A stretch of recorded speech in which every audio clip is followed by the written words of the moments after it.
اعوذ باللہ السمیع العلیم من الشیطان الرجیم من حمزہ ونفخہ ونفسہ بسم اللہ الرحمن الرحیم ربی یسر ولا تعسر وتمم بالخیر ربی زدنی علما یا اہل الکتاب لما تلبسون الحق بالباطل وتکتمون الحق وانتم تعلمون۔ یا اہل الکتاب، اے اہل کتاب، اے کتاب والو، اے اہل کتاب، تم حق کو باطل کے ساتھ کیوں خلط ملط کرتے ہو؟ خلط ملط یعنی کیوں ملا دیتے ہو؟ حق کو باطل میں کیوں ملا دیتے ہو؟ کیوں حق کے ساتھ باطل کو گڈ مڈ کر دیتے ہو؟ کیوں اس میں ملاوٹ کر دیتے ہو؟ یعنی حق کو باطل میں کیوں ملا دیتے ہو؟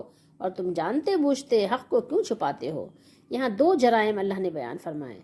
دو جرم کون سے ہیں ان کے؟ ایک تو یہ ہے کہ وہ حق کے ساتھ باطل کو ملا دیتے ہیں، اور دوسرا جرم یہ ہے کہ وہ حق کو چھپا بھی لیتے ہیں۔ یہ دو جرائم ان کے یہاں اللہ نے بیان فرمائے ہیں۔ اور یہ جو اللہ نے فرمایا نا وَأَنْتُمْ تَعْلَمُونَ، اور تم جانتے ہو، کیا مطلب؟ یہاں دیکھیے، یہاں ترجمے میں یہاں دیا ہوا ہے، اور تم جانتے بوجھتے ہوئے، یعنی تم کو یہ بات معلوم ہے، تم جانتے ہو، تمہارے پاس اس بات کا علم ہے کہ حق یہی ہے جو محمد رسول اللہ صلی اللہ علیہ وسلم لے کر آئے ہیں، جو آپ دے کر بھیجے گئے ہیں، حق وہی ہے، لیکن پھر بھی تم ایسا کر رہے ہو، تم جانتے ہو۔ تو یہ بات نہیں کہ کوئی انجانے میں اگر کرے گا تو وہ مجرم نہیں ہے، نہیں، جانتے بوجھتے ہوئے کرنے والا بڑا مجرم ہے۔ فرق یہ ہے، مجرم تو وہ بھی ہے، لیکن بس یہی فرق ہے کہ وہ بڑا مجرم ہے اور یہ اس سے تھوڑا سا درجے میں چھوٹا ہے۔ اس سے پہلے اللہ نے بیان فرمایا لما تکفرون بآیات اللہ، یہاں پر اہل کتاب کو مخاطب کر کے کہا گیا تھا کہ لما تکفرون، کیوں کفر کرتے ہو؟ یہاں ان کو یہ بتایا گیا تھا کہ اللہ کی آیات سے وہ کفر کرتے تھے، یعنی رسول اللہ صلی اللہ علیہ وسلم کی نبوت کی وہ بشارتیں جو پہلے انبیاء علیہ السلام سے منقول تھیں، یہود ان کو صحیح سمجھتے تھے مگر مانتے نہیں تھے۔ اللہ کی آیات سے رسول اللہ صلی اللہ علیہ وسلم کی بشارتوں پر مشتمل آیات کے ساتھ ساتھ عقائد و جو احکام وغیرہ تھے، تو باوجود اس کے کہ وہ سچا مانتے تھے، یہ سب باتیں سچ ہیں جو رسول اللہ صلی اللہ علیہ وسلم بیان کر رہے ہیں، لیکن پھر بھی وہ کیا کرتے تھے؟ کفر کرتے تھے، انکار کر دیتے تھے، نہیں مانتے تھے، اور لوگوں کو بھی کیا کرتے تھے؟ لوگوں کو بھی شبے میں ڈال دیتے تھے، لوگوں کو بھی دین اسلام سے بدزن کرتے تھے۔ ابھی آگے تذکرہ مزید آئے گا۔ اور یہاں پھر اللہ تعالیٰ نے اہل کتاب کو یہ بتایا کہ ایک تو تم یہاں پر یہ تھا پہلے اوپر بتایا کہ تم یعنی کیوں کفر کرتے ہو، لما کیوں کرتے ہو، پھر آگے یہاں اہل کتاب کو ہی خاص کر مخاطب کیا، یا اہل الکتاب لما تلبسون الحق، کہ حق کو باطل کے ساتھ کیوں گڈ مڈ کر دیتے ہو، اور پھر یہ کہ حق کو چھپا بھی لیتے ہو۔ یہ اہل کتاب ان کی یعنی اللہ تعالیٰ نے دیدہ دلیری، دین میں ان کی گستاخیاں، ان کی بدتمیزیاں کہیں آپ، جو بے تمیزی تھی ان کی، اور ان کی اللہ معاف کرے بدبختی کہ انہوں نے کیا کیا کس کس طرح سے کیا، اس کی طرف اللہ تعالیٰ نے یہ یعنی ان کو یعنی مخاطب کر کے اشارہ فرمایا کہ دیکھو ان کا کیا حال تھا اور تمہارا بھی دیکھو کیا حال ہونے والا ہے۔ ٹھیک ہے، ابھی میں آپ کو حدیث شریف دکھا دوں گی، اسی آیت کے پیش نظر آپ حدیث بھی دیکھ لیجئے گا کہ ہمارا کیا حال ہے۔ ان کا تو جو حال تھا وہ اللہ نے بیان کر دیا، اور ہمارا جو حال ہے وہ بھی اللہ کے نبی صلی اللہ علیہ وسلم نے بیان کر دیا۔ مطلب کوئی چیز ڈھکی چھپی نہیں ہے کہ کیا ہو چکا، کیا ہو رہا ہے، کیا ہونے والا ہے، سب بیان ہو گیا۔ اور ہمیں اس لیے بھی آگاہ کیا گیا تاکہ ہم اپنا بچاؤ کر سکتے ہیں تو کر لیں۔ ٹھیک ہے، دیکھیں بچاؤ تو آپ کرتے ہیں نا، دنیاوی لحاظ سے تو آپ ہر چیز کا بچاؤ کرتے ہیں، اخروی لحاظ سے چونکہ ظاہر ہے ایمان کمزور ہو گیا تو اس لیے آپ کا ادھر ذہن ہی نہیں جاتا، آپ اس بات کی زحمت گوارا ہی نہیں کرتے کہ ذرا ادھر بھی تھوڑی سی توجہ دیں۔ اب آپ ذرا بتائیے کہ ایسا کون کر سکتا ہے کہ جس کو اس بات کا یقین ہو کہ اللہ تعالیٰ کی آیات سچی ہیں، اللہ کے رسول صلی اللہ علیہ وسلم سچے ہیں، پھر بھی وہ جھٹلا دے، پھر بھی وہ کفر کرے، پھر بھی وہ انکار کر دے؟ ایسا کون کر سکتا ہے؟ دل پر مہر جس کی لگ جائے وہی کر سکتا ہے، اور کون کر سکتا ہے؟ اللہ تعالیٰ اپنے حفظ و امان میں رکھے کہ جان بوجھ کر حق کو جھٹلا دینا یہ کوئی معمولی بات تو نہیں ہے، ذرا اس پر غور تو کریں۔ آخرت کا جو نقصان ہو رہا ہے وہ کون سا نقصان ہے؟ کیا چھوٹا موٹا نقصان ہے؟ کیا وہ آپ کی یہ جو مارکیٹ ہے اس تجارت کا نقصان ہے؟ نہیں، وہ تو آخرت کا نقصان تو ہمیشہ کا نقصان ہے، ہمیشہ کا نقصان ہے۔ اس نقصان کی طرف آپ کی کبھی توجہ نہیں جاتی، تو آپ کا اس کا مطلب ہے کہ معاملہ بہت خطرناک راستے پہ چل پڑا ہے۔ تو یہاں پر اللہ تعالیٰ نے یہ بیان کر کے بتایا کہ وہ اللہ تعالیٰ کے رسول صلی اللہ علیہ وسلم کے رسول کو سچا پیغمبر جانتے تھے اور ان کے پاس دلائل بھی تھے، اس کے باوجود وہ کفر کر رہے تھے۔ ٹھیک ہے.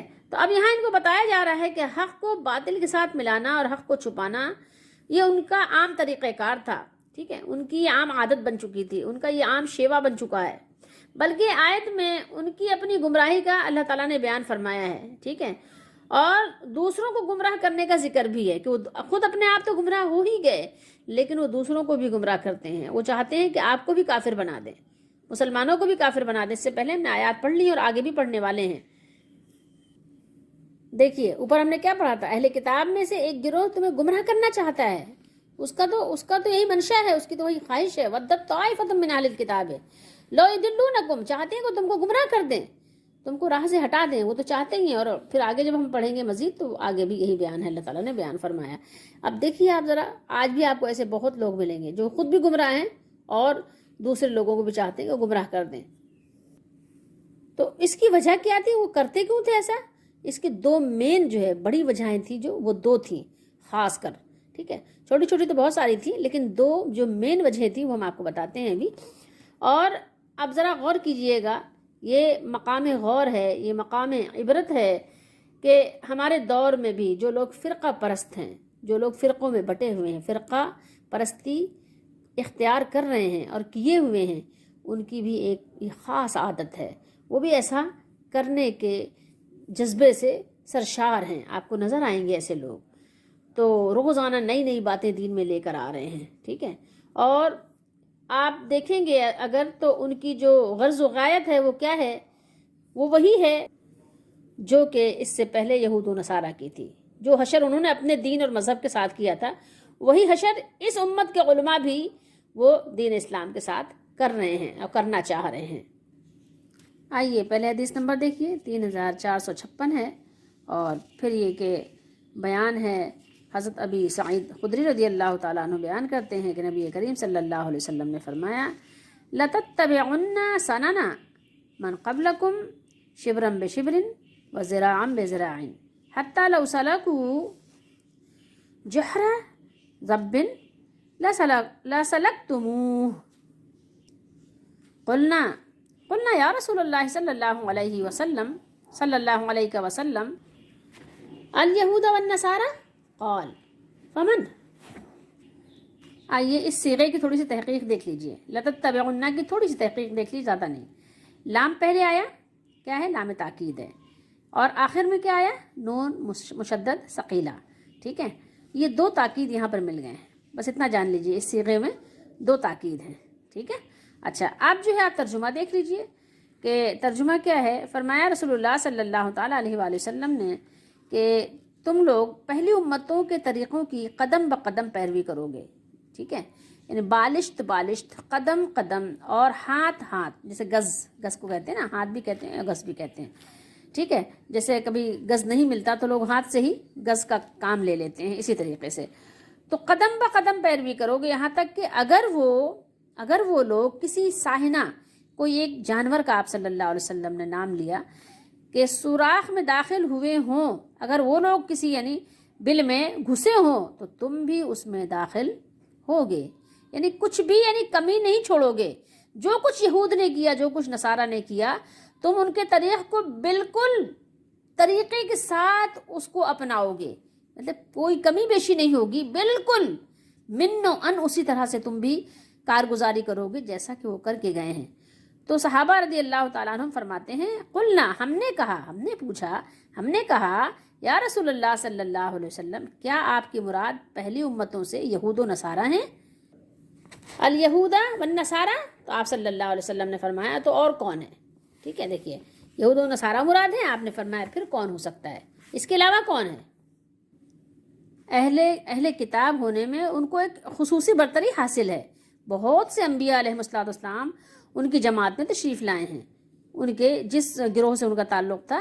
تو یعنی خصوصیت کے ساتھ یہود و نصارہ ہی مراد ہیں. اور اس طرح کی بہت ساری احادیث ہیں جو امام بخاری اور مسلم نے اور دیگر جو ہے محدثین نے اس کو نقل فرمایا ہے. امام بخاری نے 7320 پر بھی اس حدیث شریف کو نقل فرمایا ہے، اور بھی جگہ پر ہے.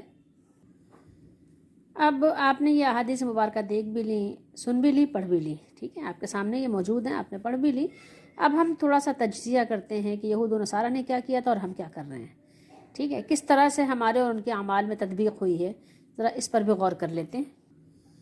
ہمارے اور ان کے اعمال بالکل ایک دوسرے کے مطابق ہو چکے ہیں، ٹھیک ہے، اب ہونا باقی نہیں ہے، ہو چکے ہیں۔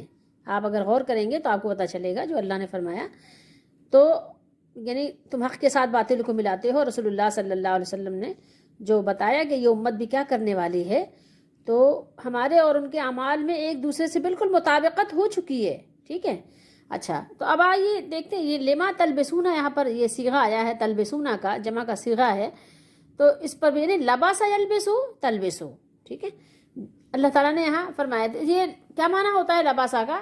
ڈھانپ دینا، کسی چیز کو دوسری چیز کے ساتھ خلط ملط کر دینا، چھپا دینا، ٹھیک ہے، بدل دینا۔ یعنی نبی کریم صلی اللہ تعالیٰ علیہ وآلہ وسلم کے کمالات و علامات جو ان کی آسمانی کتابوں کے صفحے صفحے پر اللہ تعالیٰ نے ثبت فرمائے تھے، اس کو کیا کرتے تھے؟ چھپا دیا کرتے تھے، یا اللہ تعالیٰ کے ان احکام میں کیا کرتے تھے؟ تحریف کر دیا کرتے تھے، بدل دیتے تھے، یعنی کچھ کا کچھ کر دیتے تھے، لکھا کچھ ہے اس کو مٹایا، ٹھیک ہے، اس کے بعد کیا کیا وہاں کچھ اور لکھ دیا، جیسے ہمارے یہاں بھی ہوتا ہے نا، کرتے ہیں نا اس طرح سے لوگ۔ ہمارے یہاں یہ قرآنی آیات میں نہیں کر پاتے، کیونکہ اس کی حفاظت کا ذمہ اللہ نے لے لیا ہے، اس میں کوئی کچھ کر نہیں سکتا۔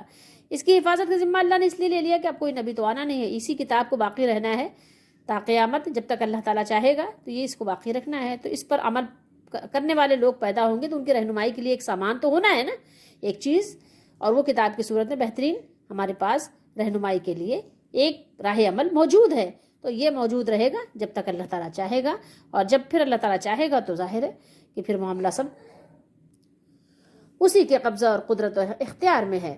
تو انہوں نے یہی کیا تھا، اور ہمارے زمانے میں کیا ہو رہا ہے اور کیا ہو چکا ہے، تو ہم اس پہ، تو اللہ تعالیٰ نے جو کچھ بیان کیا تھا اس میں یا تو اس کو چھپا دیتے تھے، یا کیا کرتے تھے؟ تحریف کر دیتے تھے، ٹھیک ہے، اور جو ان کے عمل کے لیے مشکل ہوتا تھا اس کو بھی وہ بدل دیتے تھے۔ ہمارے ہاں بھی کیا ہو رہا ہے، وہ بھی ذرا جائزہ اس کا لے لیتے۔ دو کام کرتے تھے نا، ایک تو کیا کرتے تھے کہ حق کو باطل کے ساتھ گڈ بڈ کر دیتے تھے، ٹھیک ہے، حق اور باطل کو کیا کرتے تھے؟ ایک دوسرے کے ساتھ خلط ملط کر دیتے تھے، ملاوٹ کر دیتے تھے، ملا دیتے تھے، اب تلاش کرتے رہو، شبے میں ڈال دیتے تھے۔ دوسرا کیا کرتے تھے کہ حق کو چھپا لیتے تھے۔ یہ دو ان کے یعنی مین کام تھے جو وہ کرتے تھے۔ اچھا، اب یہ بتائیے کرتے کیوں تھے؟ دو وجہ قرآن نے مین ان کی بیان کی ہیں۔ ایک وجہ ان کی کیا تھی؟ ضد، بغض، عناد، ٹھیک ہے، یعنی سب اسی کیٹیگری سے ہیں، ایک تو یہ وجہ تھی۔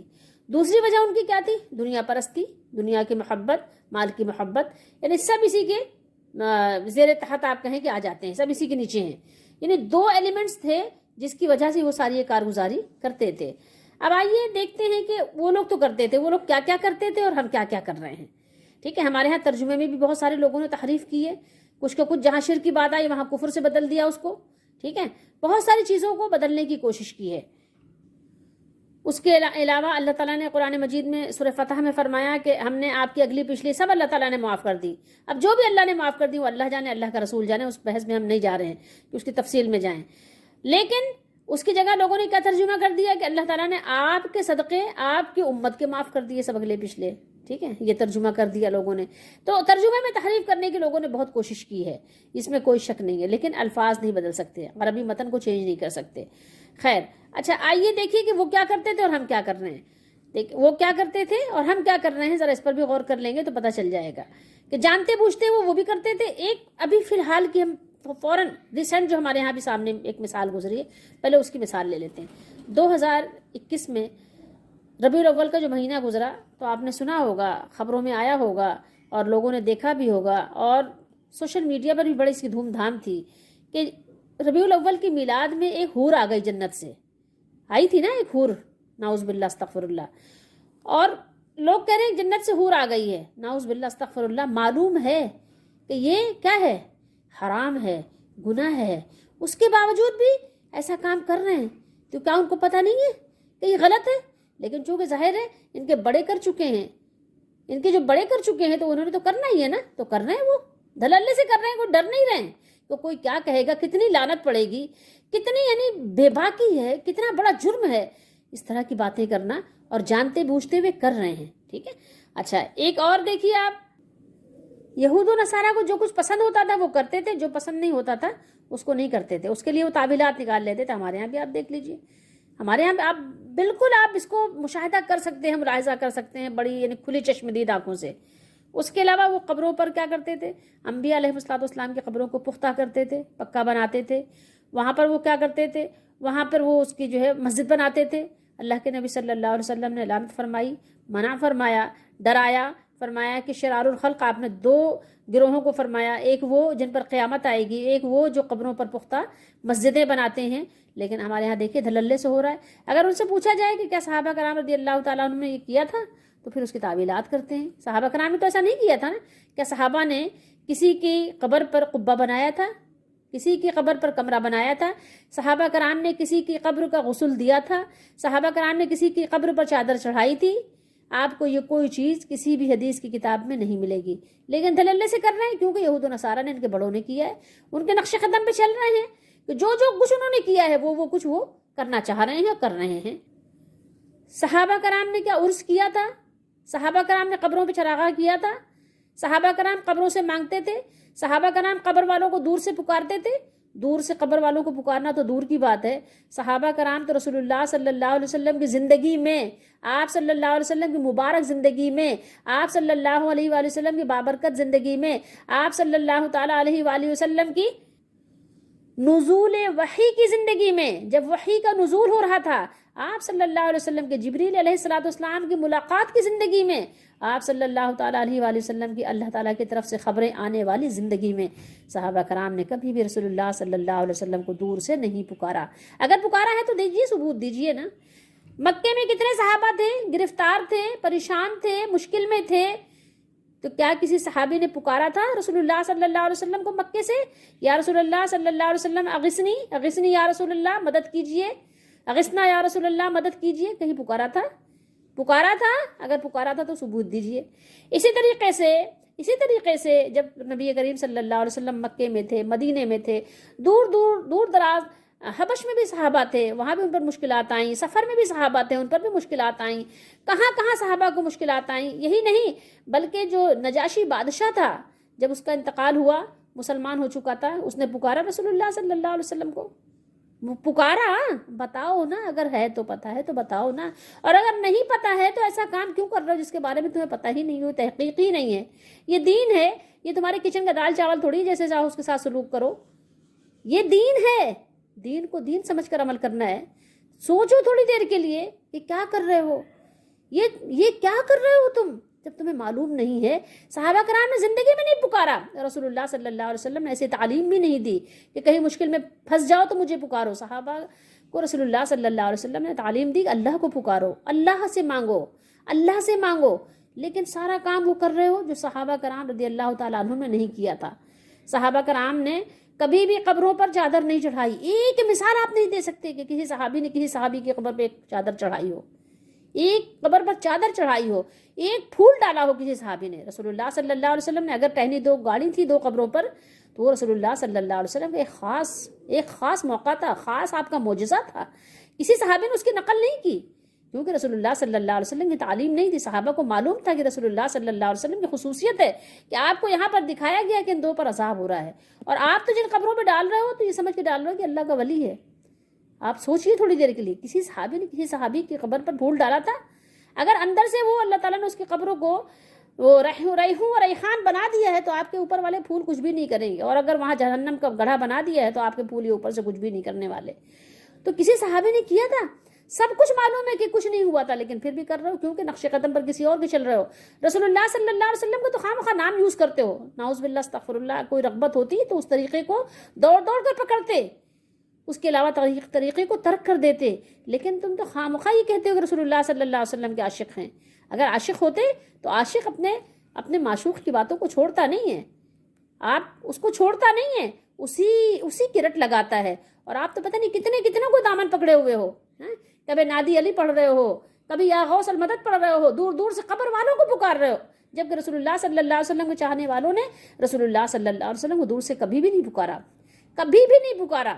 اگر آپ کتنی جنگیں ہوئیں، جب آپ کو بلکہ یہ بھی پتا ہوگا صلح حدیبیہ کے بعد جو اس میں صلح ہوئی تھی، اس میں ایک شق یہ بھی تھی کہ جو بھی صحابی مسلمان ہو کر مکے سے مدینے آئے گا آپ اسے واپس کریں گے، تو رسول اللہ صلی اللہ علیہ وسلم نے واپس کر دیا تھا اپنے معاہدے کے مطابق۔ وہ اس کی بہت ساری وجوہات ہیں، وہ جو کچھ حکمتیں ہیں وہ ہم ابھی ظاہر ہے یہاں ڈسکس نہیں کر سکتے، اتنا لمبا ہمارے پاس نہیں ہے، کبھی اور صحیح انشاءاللہ.